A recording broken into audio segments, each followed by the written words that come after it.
Well, there you see it. Power is big deal anywhere in the world, especially in Nigeria, where, I mean, you go to the offices and the homes and you see power supply definitely needs a lot of work. Well, this morning we're focusing on power supply, not just in Nigeria, but we're focusing on Kaduna Electric Distribution Company. And of course, if you've been following the news, you see there was some controversy yesterday and perhaps a few days back about, payment of workers' salary. And a lot of consumers also complaining, saying that we don't get as much as we should get. And now the point in focus for us this morning is the payment of workers' salary. And, the labor union in that area saying, you know what, we're not going to take it. Some of them said they got 40% payment, and they're asking, what happened to our 60% payment? And there's also the talk about, pension payment, and the list goes on and on. Of course, the Kaduna Electricity Distribution Company came out yesterday to say issues have been resolved. But from what we hear so far,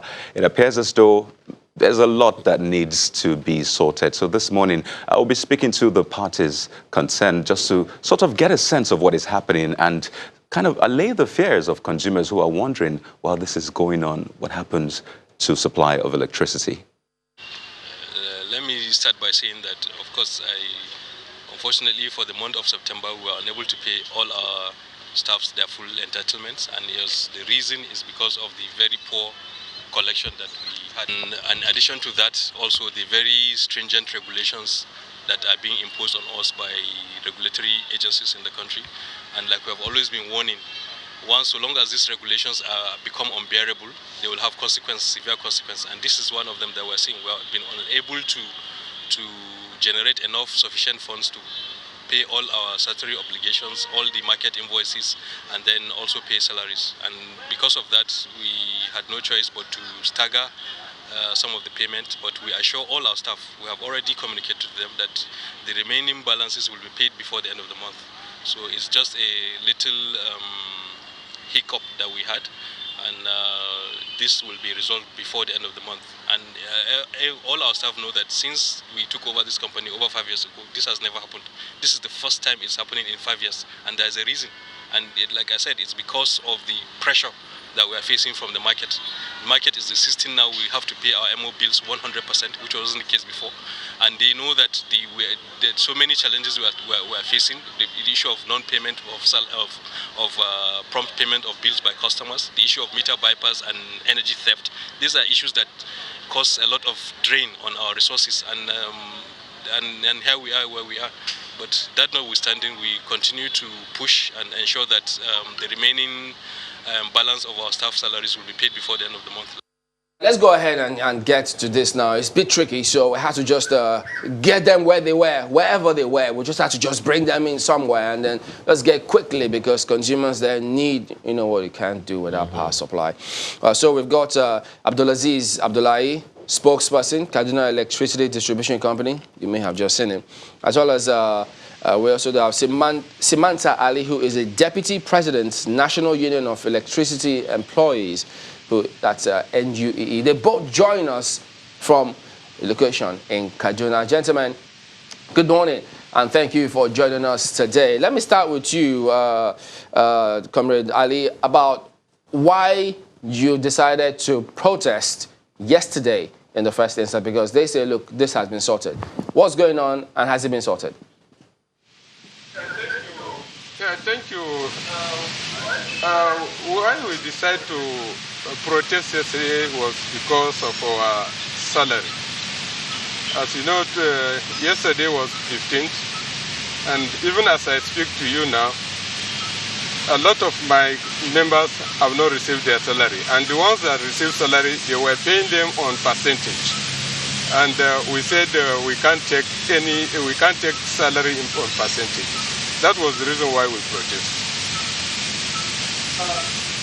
Mr. Abdulaziz, tell us, when they did protest, why is it that those salaries have not been paid? Thank you very much for having me.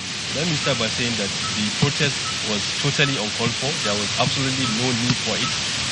And the reason being that I know that for labor unions to protest, there is a procedure. There should have been a notice of demand, and then there should be an ultimatum and all that. none of those procedures was followed. Out of the blue, they just came and locked up the offices and disrupted our operations, which I feel that is totally uncalled for and had put many businesses and livelihoods at risk. There was no need for it. And Okay, Mr. Abdulaziz. No, just hang on. We'll come back to you and let you explain in a moment. Please stay with us.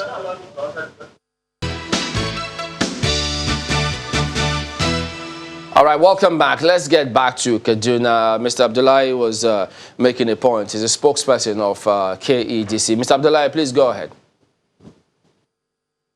Trying to make the point that this is the first time this has happened in the past 5 years, nearly 5 years, and there's a reason for it. We are under very the regulator have told us that we need to be paying our market invoices 100%. So that has put a lot of strain on our collections, and as you know, the collection is not as it should be, and because of that, that's why we are experiencing this. And we were not negligent of our duties. About 800 of our staff have been paid their full salaries. Their full salaries. Those who are receiving 70,000 below have gotten their salaries in full. That is over 800 of them. And then those who are receiving 100,000 above have gotten 50% of their salaries. And all our management staff have been put on 30%. And we have told the unions, we have told our staff that this is just a temporary measure. Between now and the end of the month, when our bank accounts would have been unfrozen by CBN, we will make up the balance and pay them, and also make enough effort to pay the salaries for the 1 month of October. I thought we have had this agreement and it was agreed upon. We told our staff about it. They accepted it. They came. Everybody resumed work yesterday, and then about 10 a.m. then the unions came and then shut down our operations. Which, like I said earlier, it's totally uncalled for. It's not something that should have happened. This has put a lot of strain on customers who are helpless, who have nothing to do with this issue, but they have been faced and put in a very difficult situation. I thought this was uncalled for. If this was explained to you and your union, why then did you go ahead and shut down the place? You know that the man is just talking. He knows that what he's saying is not telling the truth. Who did he discuss with? They have never a time that they discuss with the union or call the union to say, look, we have constraints, we have problem. How do we do? Nobody called the attention of the union to the problem they have. And we just saw salary of happened. And this is not only, we have been writing them series of letters. Let me just tell you, for the past 2 years, they have been deducting our this contributory pension. They have not been remitting. We have been writing. We have given ultimatum, time without numbers, but they have refused to comply. So when this half salary come, all staffs were surprised. Not even half. Even as I speak to you, most staff have not even received a single kobo up to now, as I speak to you. So this one that is saying, with whom did they discuss? If you're saying with the union, I'm the man in charge of the area, and I'm not aware of any, then with whom did they discuss? Mr. Ali, are you aware, because he says that some staff below 70,000 naira have received their salaries. Do you have that information? Are they part of your members who have received some payments as well? It was only yesterday after we came to the head office to protest. Fortunately enough, the board of directors of the company were holding their meeting, and they intervened and called us for discussion. It was at that point that they were telling us this thing he was just saying, that they have paid some staff, that the most junior staff that are earning 70,000 and below, that they have paid them 100%. The rest, they're paying them 50%. But even at that one is still not true, because even this money, all staffs are still calling me.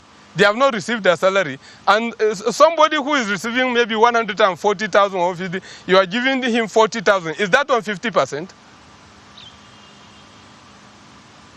Mr. Ali, I just want to get clarification. So KEDC put out a statement yesterday saying that all issues have been resolved. And here we are today. So it appears as though they are saying there was a meeting and they resolved this. And there are talks about factionalization even within your union. So how do you respond to, on one hand, KEDC saying issues have been resolved, and then they talk about factionalization in your union?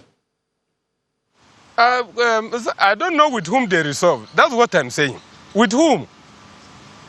Nothing was resolved with my people. Can I come in, please? So I don't know with whom they resolve. Abdullahi, who did you resolve issues with then? Maybe be a point blank. Let me tell you, there's nothing like faction within us in Kaduna, rather between the Senior Staff Association or the National Union of Electricity Employees. We don't have faction. Okay, so let's allow Mr. Abdullahi respond. Who did you speak with? Did you speak with him or his members? First of all, day before yesterday, our MD spoke with one of their officials who is in Kano.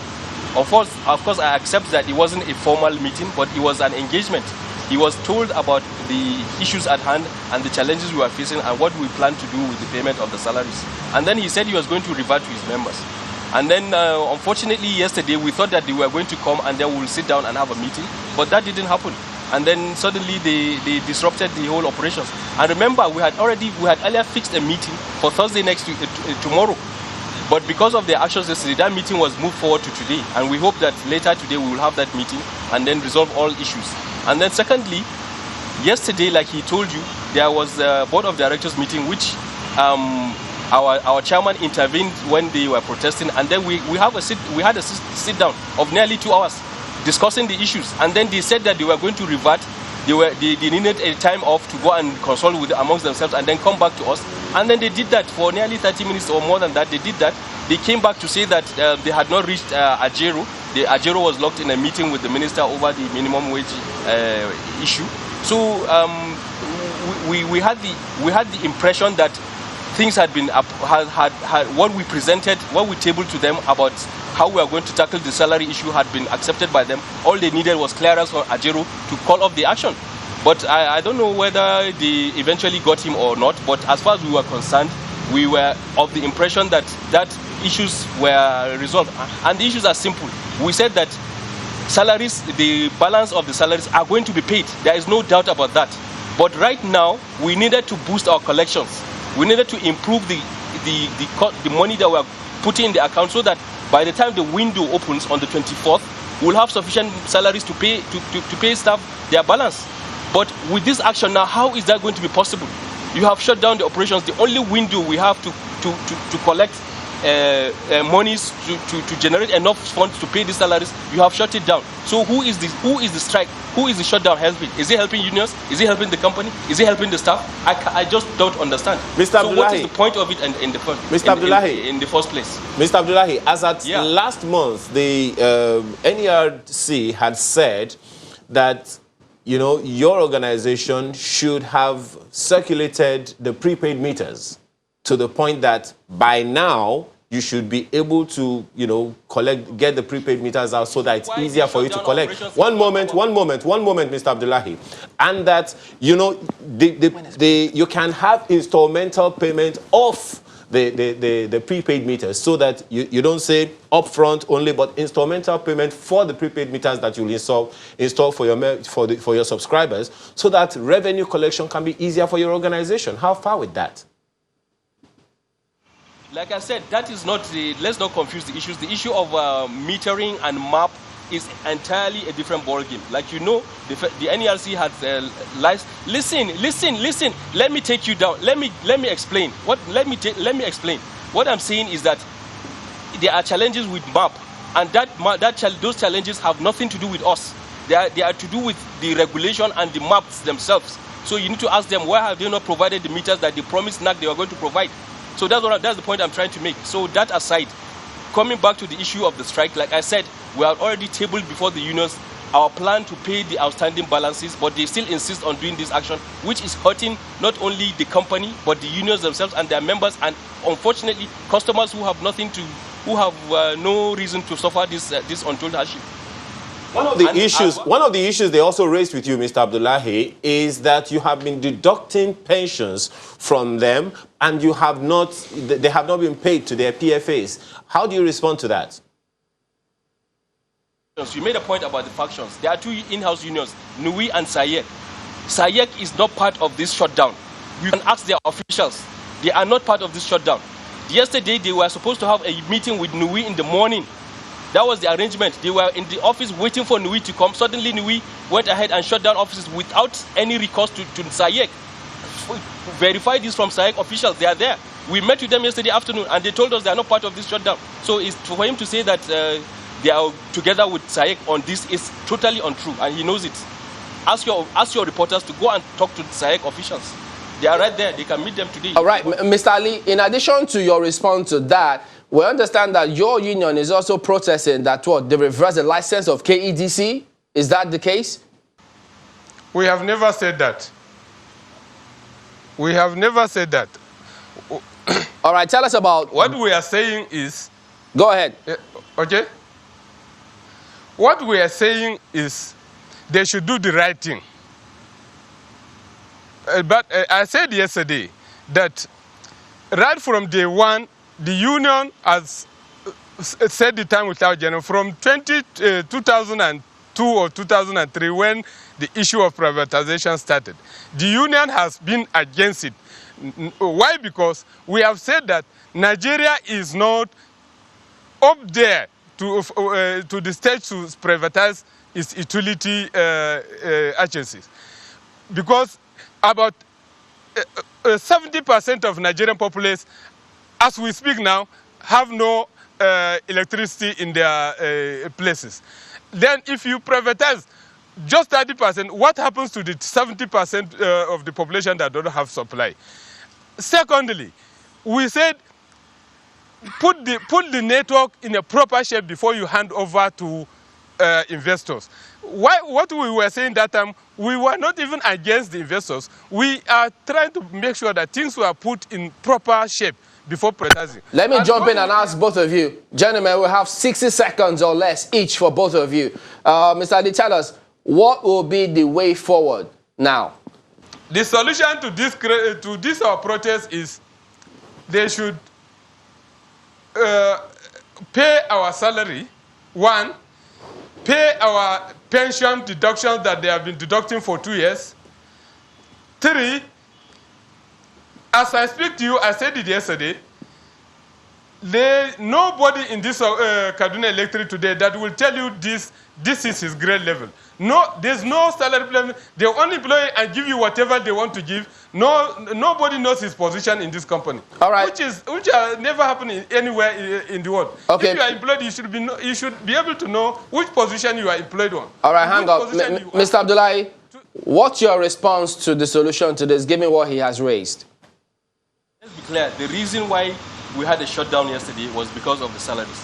The issues of pension and other issues, he said it has been going on for 2 years. But why haven't they shut down because of that? Or only because of salary? And the reason they haven't done that is because we have been talking.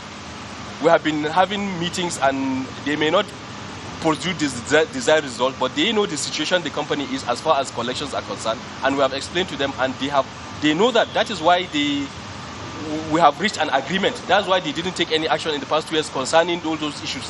They know that whenever our revenues improve, we settle the outstanding of those pensions and all the other liabilities.